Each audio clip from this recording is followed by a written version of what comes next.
to Surviving Divorce at 3 a.m. I have a special guest, Monica Smith, and she's going to talk to us about a topic that honestly I was surprised she knew anything about. Now, me, on the other hand, I remember first finding out that my ex husband was leaving. And suddenly I went from, girl on the worship team to girl in the driveway screaming obscenities in the middle of the night because I just was so shocked and the pain was so fierce. And throughout the next few weeks, as he prepared to leave, um, I went into rages. And I look back now, and since, he's been gone, it's been 25 years. But since he's been gone, there have been a few times in my life where I have just exploded unexpectedly. And there are some similarities in there that I've been able to pick out and go, okay, some of this is not controllable and some of this is. So I've been able to learn from those rage experiences. But Monica's going to talk to us today about redeeming rage, about the anger and how it can actually help us. Monica, I am just stunned that you have ever felt rage. You always seem so composed and so, like together. So tell me about your experience there. Well, that is a complete myth that I'm always all together and that I don't have my own sense of rage because, boy, and is there anything like a divorce to magnify Yeah. that uncontrollable, boiling, visceral anger? I mean, I personally hadn't really experienced it to that magnitude Yeah. until I went through the divorce. And it was, gosh, I was afraid I was going to get lost in it, which I know a lot of my clients struggle with that too. They talk about, gosh, if I give into this, or what if I just get lost in this? What if it doesn't get redeemed? Or what if I don't come back from it? I'm just that bitter, angry person the rest of my life. Mm. And so, one of the things that I try to do is I create like cheesy acronyms or things to help us to remember. And when I think of anger and the start of my own personal anger, I use the acronym anger with saying that it is anytime no gets eliminated from our relationship. So Ooh, anytime no gets eliminated from the relationship, right? okay, that is super insightful. You're So in the right. driveway for you, your no was eliminated when you were saying, no, don't leave me. No, we're not doing this. Right. I don't want to be divorced. Mhm. And I can see in my own journey, um, the when we're not able to say no, we often reveal this codependency that happens. And all codependency, anytime that we're not able to say no, we placate or we do things against our own values, we lose our voice. And it's kind of crazy, anger is always present. So even the sweetest codependent has a deep, deep anger. And depending on personality plus our experience, it may manifest as self destructive anger, or it may be that, it's a very public known anger.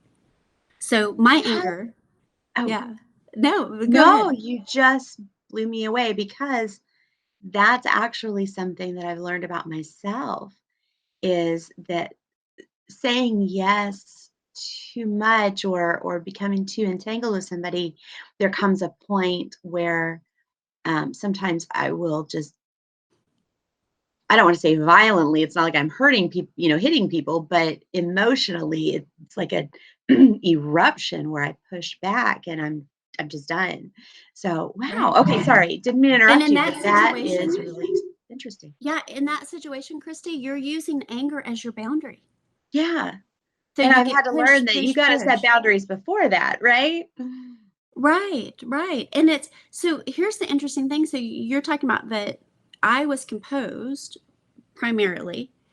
Well, I no got eliminated from my vocabulary, got eliminated from my being from early childhood on, Mm, right? So I was conditioned and programmed that to have anger was not appropriate or not acceptable. And right. so my anger went completely self destructive, Oh, right?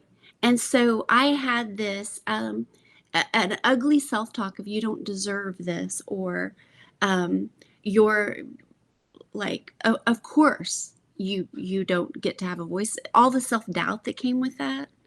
I mm, mean, it was amazing when I really did an inventory of my self talk post divorce. The yes. things that I said that kept me in a toxic relationship were all things that were self destructive. They Ah, were all things that made me less than. And so my scene on the beach when I got so angry, which so let me set the real stage yeah. for this. I'm gonna give you insight into a story that is pretty darn ugly and embarrassing. Um, the husband and I had gotten divorced. I didn't want the divorce, but the relationship was so toxic and unhealthy and so ungodly that I was just going to die if I stayed in that relationship. Like I was soulfully dying as a person, losing all autonomy. And so, but it had been set up as a relationship with competition, right? So Mm, I had been feeling, whether true or untrue, I had always felt like for those 27 years that I was on a leaderboard, right? And that I was being judged, and I was constantly competing for my ranking of affections. And so I'm sure lots of people can relate to this. I know I'm not the only one. The leaderboard is an ugly type of marriage. You know, I jokingly right. now say that I married for the first time to a man. My last relationship was he was a bad boyfriend. You know, it's what it felt like. So when I came to that realization, it was, gosh, I got divorced in March, and here it is July, and my cousin and I are taking our kids, and we're all going on this fun trip to Florida. And that morning, the little stab at me was my daughter, my ex-husband using my daughter to let me know that he was dating this beautiful younger girl, much younger. You know, it's just like one of those, like, let me just give you the Right. stat, right? And says it at 6 a.m. as I'm getting on a flight to go on a vacation all week. So, of course, like, just gives you that, ugh, that ick feeling. I'm like, I've competed Mhm. my whole life. And I'm like, I can't compete with that. And so it's a loser feeling. So I'm on the plane, I land, and I'm just like kind of asking the Lord, I'm like, oh, I hate this feeling. I just hate this feeling. Yeah. Um, make it go away, you know, and I don't feel an answer or a response or even a dismissal of the feeling. Right. So the next morning I wake up, and I mean we're talking before dark on a Florida beach, and I start out kind of huffing and puffing, and I'm like, I didn't want to be divorced. I didn't choose this. I asked you, Lord, for one thing, and it was not to get divorced. My mom had been married 5 times. So my whole goal in life was not to get divorced. It was the one thing I wanted.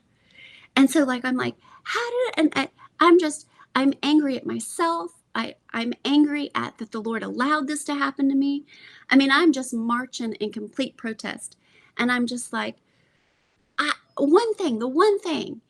And by this time, I've probably gone 4 or 5 miles on this beach, which, you know, I didn't really have the stamina for that. And all of a sudden, as I'm ranting and as I'm like, and where are you? Like, I don't even feel you. You're not even taking this away. I'm so mad. I didn't get what I wanted. I didn't, you know, like, and I did all the right things. You know, you do the bargaining with God, which is part of the grief. But I'm like, Right. I did all the things. You know, I was faithful. I tried to have dinner on the table at 6 o'clock. I was, you know, always getting my daughter ready for church, and I took the lead. And then all the things that we say, which are just completely ludicrous, and then we forget our good old Romans 3:23, that we all fall short of the glory of God. You know, Mhm. you're having that True. self-righteous moment there that you're like, I did all the things, and yet this still happened. So we do try. We try so hard. Yep. Yeah, we do try. Then I feel the sun on my back. And it was a warmth, like a visceral hug from God. Oh. And I turn around and I see this just sunshine and something in my spirit, it wasn't like God audibly spoke to me, but something in my spirit knew that I was ranting and raging against what I didn't get. And what he had actually done was a rescue mission. And my heart just melted, and I realized my perspective was causing my anger. Oh. My perspective. I was angry at God because he didn't give me what I decided was supposed to happen for me, Right. right? And now, talk about crazy. Now I look back at that moment. And first of all, I'm so glad that I was able to have the angry moment with the Lord, because it was really a big moment of authenticity. Of here I was taught that I didn't deserve to get angry, or I shouldn't get angry, or who was I to get angry, Right. much less to do that before the Lord. I mean, talk about a Job moment. Where were you when I created the stars? You know what I mean? So it Yeah. was a moment of real strength, and then there was a moment of real compassion with the Lord, to That is be like, you know, you got this wrong, and I almost felt like he kind of had me by the jumper, and I'm just kicking and screaming, and then it's like a warm hug, right. of like, you're fine. Now in hindsight, I look back and I didn't know what I know now then. And what I didn't know then is I lacked self-connection. And I really struggled with even my own internal no, because I didn't know my thoughts and feelings and I wasn't very well connected to them. And what the Lord did by plucking me out of a relationship where I didn't get to have my own thoughts and feelings, right? Right. That wasn't encouraged. And then giving me time to grow, giving me time to build. I mean, that's what mental and emotional resilience and all the training I do with my clients and the writing that I do is all around. If I can get you to self connect, right, I know the Lord will take it from there and you're going to be okay. So, Mm. and I love that feeling. I love knowing that it all came out of that. And then how the Lord, in his goodness, because he's an abundant God, I am shocked that he redeemed that rage, that um, question marks, the not getting to say no. He redeemed it with, now I am married to a man that promotes self connection, and that he's comfortable in his own skin and confident. And I just look at, if I would have known back then, Monica, you're not going to be on a leaderboard. You're going to see what marriage looks like. You're going to see what two becoming one looks like, Mm. right? If Yes. I would have known that then, like, I would have never gotten mad, but I needed to get mad, right? Mhm. I needed to have that moment. I needed to have a moment where I was able to say, this was wrong. Yeah. Well, if you hadn't dealt with accepting that you have a not only a right but a need to Right, say no. If you hadn't come to the place where no is okay, right, where being angry at so many things. That in your story you talked about being angry at not being prepared or not feeling prepared, being angry at right, wasting time, which I don't think God actually wastes time, but I know that feeling. right, Being angry at so many things. If you hadn't done that, you wouldn't have taken a good hard look at him, and you also wouldn't have been prepared for being married to someone healthy. right, Because right, what I found is when I don't have an opinion, when I don't state what I really want, right, when I am too soft and like, whatever you want is what I'll do.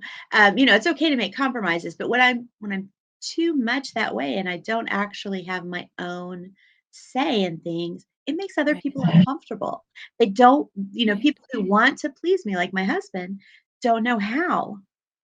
if Right. I haven't expressed myself, if I'm not in touch with what I actually want.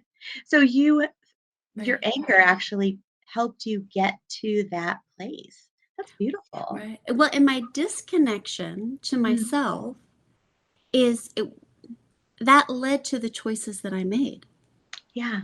right?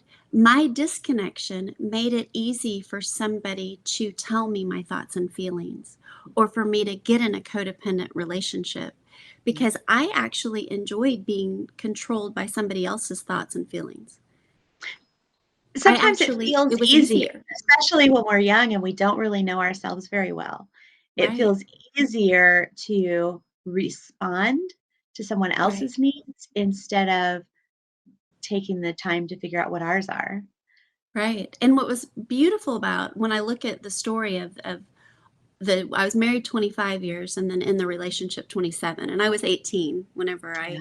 I met my ex-husband. But when I look at my storyline and I look at the way that shortly after my daughter was born is when I came into an authentic relationship with Christ, where the Lord was waking me up early in the morning and I was going through the chronological Bible and really studying and learning and growing. And he taught me through a connection to himself, Yeah. right? He taught me how disconnected to myself I was. And one of the verses that was really haunting was to love others as myself. Ooh. And I could not say that I loved myself, No. right? I overserved as my way of saying, well, this is what makes me valuable, right? Is to Right. overserve. And Oh, and that's so, such a wrong belief, isn't it? but oh, it feels so right when you're in it because you're like, I am sacrificial. I am servant. I am a servant leader. I mean, Yeah, we put these beautiful bows on it and act like it's this, we're so noble. But right. you're back to your comment. It is uncomfortable to try to connect with somebody who is not connected to themselves. It It is is. uncomfortable. Yes, and serving is godly. I mean, Jesus did it, right? But Right. Jesus knew exactly what he was here for, and there were times that he didn't serve when the people were chasing him for food. He's like, "Wait, you're not getting what I'm really here to give you." Right. So, Right. no, Well, you and know? and look at his life as he was Yeah. so self-connected that he could literally sit in a dinner with drinking and carousing with prostitutes and tax collectors, listening to who knows what they were talking about, Oh, yeah. right? And he was so self-connected, it didn't influence him. He also didn't have to throw out a cast judgment to say, you guys are, he didn't embarrass everybody. He didn't, I mean, that type of security and that type of allowing them to have their own thoughts and feelings, Mhm. right? And just showing and illustrating who he was by being himself. It's like, oh man, I look back and I think I wish I would have learned the self connection earlier in life, right? Ironically, some of my anger post divorce was more at me than even the injustices or the things that happened that Mm. were wrong, right? I was so disappointed in that I lived a life with somebody without them really having a relationship with a self-connected human. And that was a real pain later, an embarrassing pain. Yeah, I can relate to that. I look back at the insecurity that drove me in my Yeah, first marriage and, some of the ways that I think I was a terrible witness, the and it just it hurts. Yeah. And we have to recognize our own part. If when you're so right, angry at first, you know, I did right, the right things, right? I did everything I could. And then we have to kind of when that starts to die down, we have to actually honestly look, Lord, where did I mess right, up? Not in a place where we're beating ourselves up and deciding we're losers, but in a place where we go, these are, where did I mess up? What drove me to do that or act that way? Okay, right. I'm going to ask God to help edit this, help revise this part of me. Yeah. Right. Well, and then the other thing that I had to come to grips with really a deep, deep anger Mhm. was that, if we go back to anytime no gets eliminated from the relationship, I eliminated no with the relationship with myself, right? Had I Mhm. have told myself no and had self-control the minute I saw red flags, right? That wouldn't have been the relationship that I would have chosen. But like an addict, my codependency was so great. Like an addict, I didn't tell myself no. So I had anger even with myself, like, well, primarily with myself, that I made that choice and I lived that out. And praise God for forgiveness. I mean, praise God that He is able to throw our sin from the east to the west, and that He was able to throw my addiction and my codependency and my desire, right, to be, I used to call it the Build a Wife program. I had a desire to be the perfect built wife, right? Mhm. Well, that took away the fact that I was fearfully and wonderfully made, Ah, right? That I mhm. was God's creation, and I was putting my own identity in the hands of a sinner instead of a perfect God who created me, right? And so I was a little mad about that. Um, Yeah. and I had I to am learn so self-control. Yes, I'm so glad you realized that, and I'm just grateful for that moment on the beach where God just kind of hugged you and reset you. And I have looked at the time and I've gotten so wrapped up in this, I just totally let the time slip by. So we need to wrap it up, but thank you, Monica. I just feel so hopeful for Yeah. our viewers that they'll be able to be okay with being mad, recognize where the root of that anger is, and let God help them use it to shift into this new life. God bless you all today. Thank you so much, Monica, for being with us. Well, We'll be thank you, back. Christy. It was good to see you. Okay, You bye. bet.